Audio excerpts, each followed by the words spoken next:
That electricity is the key to industrial civilization in that it powers our refrigeration. It runs the water pumps that pump water out of the New York subway system every day. It allows us to commute electronically, charge our cell phone batteries, preserve food, run operating rooms, etc. The subject of alternative energies. There is no such thing as clean coal, and there never, ever will be. Why? Carbon sequestration is enormously expensive. What it says is essentially is you capture the CO2 and any other greenhouse gases emitted. In the burning of the coal, you exert enormous amounts of energy to compress it, then you move it over enormously long distances, and you pump it into some airtight chamber in the ground where somebody will figure out with technology what to do with the greenhouse gas in 10 or 15,000 years. Nuclear process requires something like 10 to 13 years of incubation to get the permitting done, all the regulations satisfied, and the construction of nuclear power plants is one of the most energy-intensive processes in the world. The steel, the lead containment, the enrichment of uranium is a horribly intensive process. You just don't throw a rock of uranium in and start making nuclear energy. Can't do that. The first and obvious problem with tidal energy is that it has to be generated or collected near a coastline. Salt water is extremely corrosive. There's an enormous net energy cost in manufacturing the machines. There are only two alternative energies which can really have an immediate impact, an immediate benefit. Now, the problem with plans like enormous wind farms in Texas, Oklahoma, Colorado, the fundamental law with electricity is that it's drawn off right where it's used first. Yes, you can transmit electricity over long distances, but people don't think about the energy that goes into transformers and how much copper is in power lines and all the maintenance that has to go to that grid.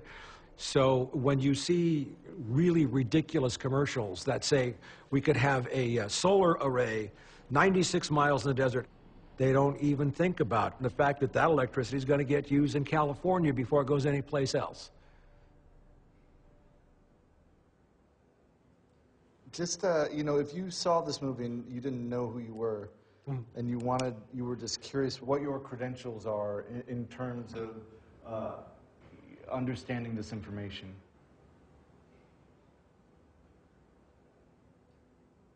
I have a bachelor's degree in political science with honors from UCLA, 1973. Graduate of the Los Angeles Police Academy, valedictorian. Class of 1173, was sent to do a DEA, Narcotics Enforcement School by LAPD. I have 30 years of experience as an investigative journalist. I've broken major scandals that have had national impact. Of course, I got to know many members of Congress. I'd been trying to testify for a long time, and actually I have never testified in Congress. I did, at the request of the Senate Select Committee on Intelligence, submit written testimony, but after they read the written testimony that I was going to submit, I never got called to testify. I've written 2 books, one of which is in the Harvard Business School Library. I've lectured at universities all over the country and in many countries. People wonder, you know, how this guy with a bachelor's degree from UCLA came to know all this shit. Well, this comes from 30 years of learning how to scan mainstream media and read it. A way of finding stories from around the world that tell you all the things that are really going on, that are not played on the headlines, but they're the kind of stories that people who really make decisions know how to look for. And then how to connect them, how to place the dots close enough together so that they can be connected.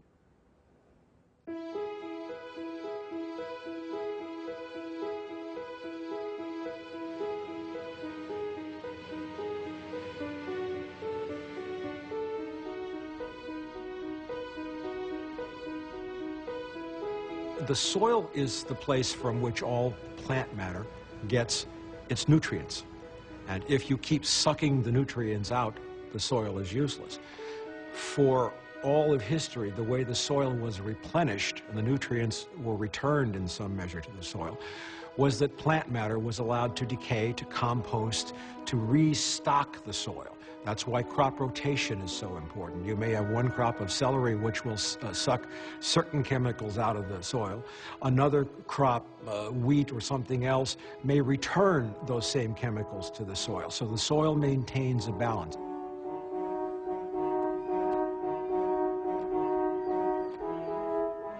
It's kind of sad because we as a species have become so disconnected from the earth. We don't have any real contact with the earth. We don't have any sense of its functions, its feel, its nature, its seasons, its timing. First of all, the topsoil on which food is grown now is nothing more than a sponge onto which we pour chemicals that we get from oil and natural gas. And without those chemicals, the soil has been turned into a junkie. The soil is worthless. So when you plant a crop now, what happens is you drive an oil-powered machine, drives along, and it plows. Then you drive another oil-powered machine, and it drives along, and it plants. And then you irrigate. Well, how do you irrigate? Well, that water is pumped by pumps that are powered by electricity. Where does that electricity come from? In the United States, it's either coal or natural gas. So next thing you do is come along and you fertilize it. All commercial fertilizers are made from ammonia, and the feedstock for ammonia is natural gas. So you have ammonium nitrate fertilizers that are then sprayed on by another oil-powered vehicle. Then the crop dusters come along that are powered by oil that spray pesticides that are all made from petroleum. Then when it's time to harvest the food, what do? You drive another oil-powered machine and you harvest it.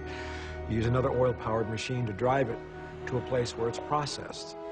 Then you wrap it up in plastic, which is oil, and you put it in another oil-powered machine, and you drive it X number of miles to a food distribution warehouse, an oil-powered machine to your supermarket.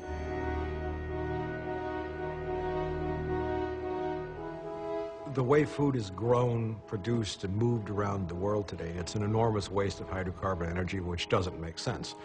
Why do we have strawberries from Chile? Why do we have spinach from China? Why do we ship anchovies halfway around the world to be packaged in tin cans and, you know?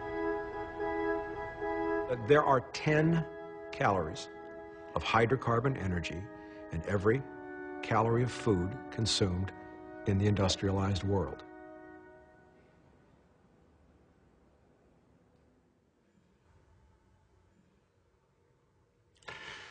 Three times in my life, I tried to walk away from, forget about the things that I had seen that were so out of whack, that were so crazy, that were so wrong. You know, and that's what many people urged me to do. But what inevitably happened every time I tried to walk away from this path that I walked was that everything else in my life would be taken away from me, so that this path was the only thing left. I had no other choice. And yeah, anger and resentment do build up, especially when you see and document as much corruption, as much dishonesty, as much illegality, as much murder, as much betrayal as I have from people who pretend to be otherwise. And I reached a point, it was about 1993, when I first became involved or learned of the murder of Marine Colonel Jim Sabo at El Toro Marine Air Station.